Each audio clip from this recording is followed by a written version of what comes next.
Hey, it's Luke with GeoFit. Today we're going to do some groundwork, working on the hips, some of the actually smaller hip muscles, very forgotten, but important, stabilizing the joint, really help prevent a lot of the most common injuries to the hip and to the joint above it, the back, joint below it, the knees. Today what we're going to use is a little ankle weight. So if you guys don't have it, you can be creative, tie something around your foot. If you really have nothing, you could do it with just gravity resistance, but you'll need to do a lot more reps to run through this a lot more times to get the same effect. So what we'll do is we're gonna strap it around your ankle. I'll show you guys this side. The first thing we're gonna do is straight up, straight down. Right here, some hip flexion right here. So what we're gonna do is we're gonna lie down. Most important cue is you press your lower back, that lumbar spine, into the ground and stay activated right there the whole time.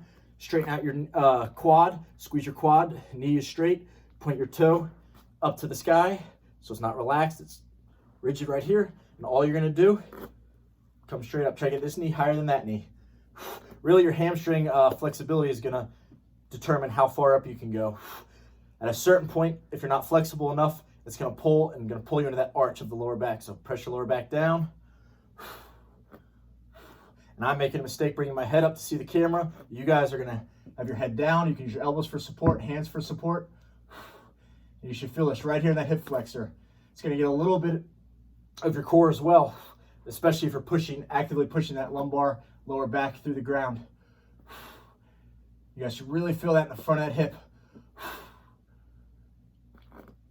Power up, control on the way down. What I mean by control is at any point if I yelled stop, you should be able to just stop mid-descent. You're not letting gravity just pull you down. You're not letting momentum take you down. Nice. Before we switch the ankle, what we'll do is we're going to work glute medius, maybe the most overlooked, underrated muscle of the lower body or the whole body. So what we're going to do right here is we're going to lay straighten out. I like to lay my arm here, other hand down here for support, shoulder over shoulder, hip over hip. And what we're going to do right here, again, straighten out that top knee, that working leg, squeeze the quad, long legs. You're going to push right up. Biggest mistake I see here is the knee rotates up. We want to be pigeon-toed. Pull that knee down. Pull that toe down so you're leading with your heel. Isolates the glute medius, that side of the butt. Be right here. Exhale on the way up. Core still engaged.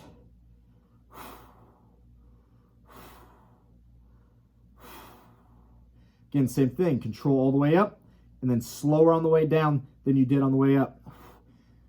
If you want to be an overachiever, feel free to go to the top, pause for a second, and then control down.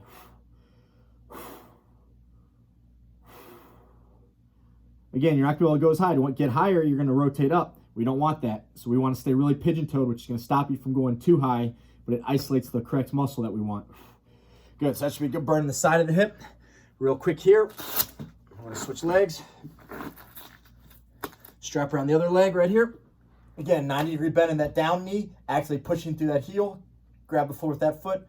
Hands down, elbows for support. Squeeze your quad, pull your knee up. Pull that toe up. That toe is not here. It's pulled up. And what you're going to do, you don't have to do these barefoot, by the way. You can have shoes, whatever. You're going to come all the way up.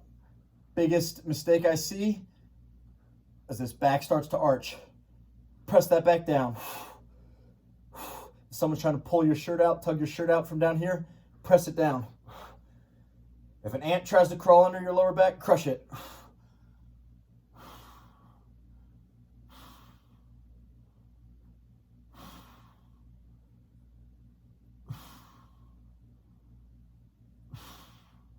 Again, power on the way up. Pause for a second if you want. Control on the way down. Slower on the way down than on the way up. Don't forget to breathe. Almost done.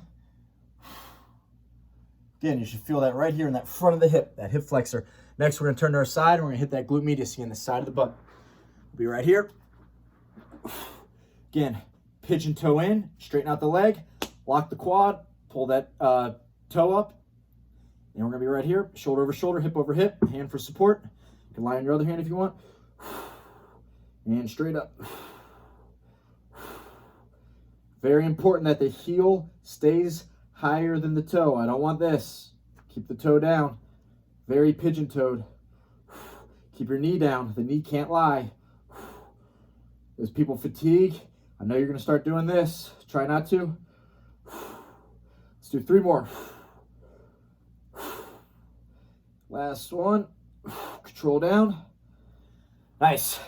That'll get some of the forgotten areas of the hip, really get those activated, really help prevent many of the common injuries to that area, and something you can get some good use with that band for. So again, awesome work.